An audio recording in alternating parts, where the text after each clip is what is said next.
L'invité de Frisson Radio. Monsieur le secrétaire général, les AG sont terminés, c'est le temps de la décision. Qu'avez-vous décidé finalement, grève ou pas grève? Ce qui a été décidé, c'est la grève. La grève a compté du 16, mardi 16 de 72 heures, sans service minimum, pas tacite de reconduction toutes les semaines. Et la motion sera déposée au plus tard mardi à toutes les institutions. Qui fera grève ce jour-là? C'est de tout le secteur sur toute l'étendue du territoire national. En clair, les hôpitaux, les centres de santé seront paralysés, fermés. Paralysés, oui. L'administration peut prendre les dispositions pour les réquisitions et autres, mais on ne fera pas de réquisitions hors des syndicats. Est-ce que vous vous rendez compte de la décision que vous prenez? Vous dites grève dans le secteur de la santé sans service minimum. Est-ce que le jeu en vaut la chandelle?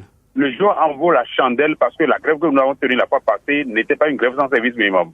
Mais les gens n'ont pas tenu compte de notre bonne foi. Et au lieu de nous appeler pour les négociations, nous avons vu comme le dialogue est rompu totalement dans le pays. Donc nous n'allons pas attendre qu'on nous fasse autant de mal. L'attitude est donnée. Nous allons prendre des dispositions pour des réquisitions pour que les services fonctionnent.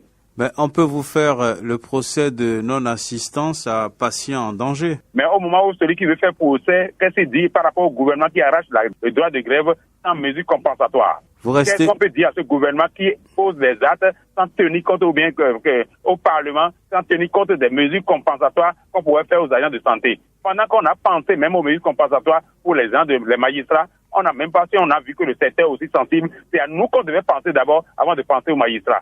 Et les morts de la dernière fois, vous les avez oubliés déjà?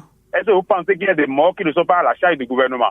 Ce n'est pas à nos charges, c'est à la charge du gouvernement. Aujourd'hui, nous n'avons rien sur notre conscience parce que c'est le gouvernement qui amène les gens à aller en grève et qui ne veut pas respecter le peuple béninois. Donc nous n'avons rien sur notre conscience, ce serait sur la conscience du gouvernement. La preuve, c'est que nous avons averti. Et une semaine à l'avance, le Parlement et le gouvernement peuvent revenir sur leur décision et nous retirons notre grève tranquillement. Pendant que les gens sont allés automatiquement en grève, nous avons donné une semaine au gouvernement. C'est-à-dire la motion sera déposée. On l'annonçait depuis, quand on a appris. Maintenant, nous voulons déposer la motion et laisser une semaine à l'avance au gouvernement et au Parlement de décider. S'ils sont pitié du gouvernement, de la population, ils n'ont qu'à nous répondre.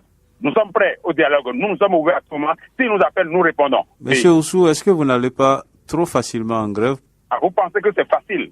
Selon vous, c'est facile d'aller en grève? Est-ce qu'on a décidé, quand le président de la République a décidé de nous écouter, nous avons suspendu la grève? Est-ce que vous pensez que c'est facile? Sinon, on nous arrache le droit, ce par quoi nous avons tous nos avantages, qui sont ceux qui ont aidé le président à prendre le pouvoir. C'est les syndicalistes. Et aujourd'hui, il ne veut pas du tout sentir les syndicalistes. Pas du tout. Il ne veut pas nous sentir, il veut nous brimer sur son passage pour faire sa réforme. Nous n'allons pas accepter. C'est aussi votre rôle de faire élire des présidents? Mais je suis citoyen, après tout. Je suis citoyen béninois. J'ai aussi mon vote à mener. Donc ça veut dire que j'ai voté. Donc je suis un citoyen, un syndicat doit voter aussi. Après tout, nous sommes des citoyens. Monsieur Oussou, dernière question. Qu'est-ce qui pourrait vous faire changer d'avis? Ce qui pourrait nous faire changer d'avis, c'est qu'on nous appelle à la négociation et qu'on parle, c'est tout.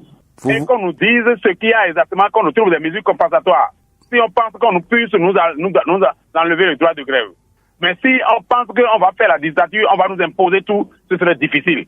Oui, c'est la seule chose qui peut nous faire changer de position aujourd'hui, c'est l'écoute du gouvernement, l'écoute du Parlement. On doit nous écouter. Nous luttons pour demain et non pour aujourd'hui. C'est les députés qui légifèrent pour aujourd'hui et ils ne légifèrent pas pour demain. Si je comprends bien, oui, pour la loi, mais oui, des mesures compensatoires, c'est ça? S'ils voient qu'ils doivent nous arracher le droit de grève, oui. Ils pensent que c'est ça qui est leur mesure, mais nous devons avoir des mesures compensatoires et notre avis par rapport à ces mesures compensatoires avant de faire quoi que ce soit. C'est très clair. Merci beaucoup, Monsieur Oussou. Merci d'avoir parlé à Frisson Radio.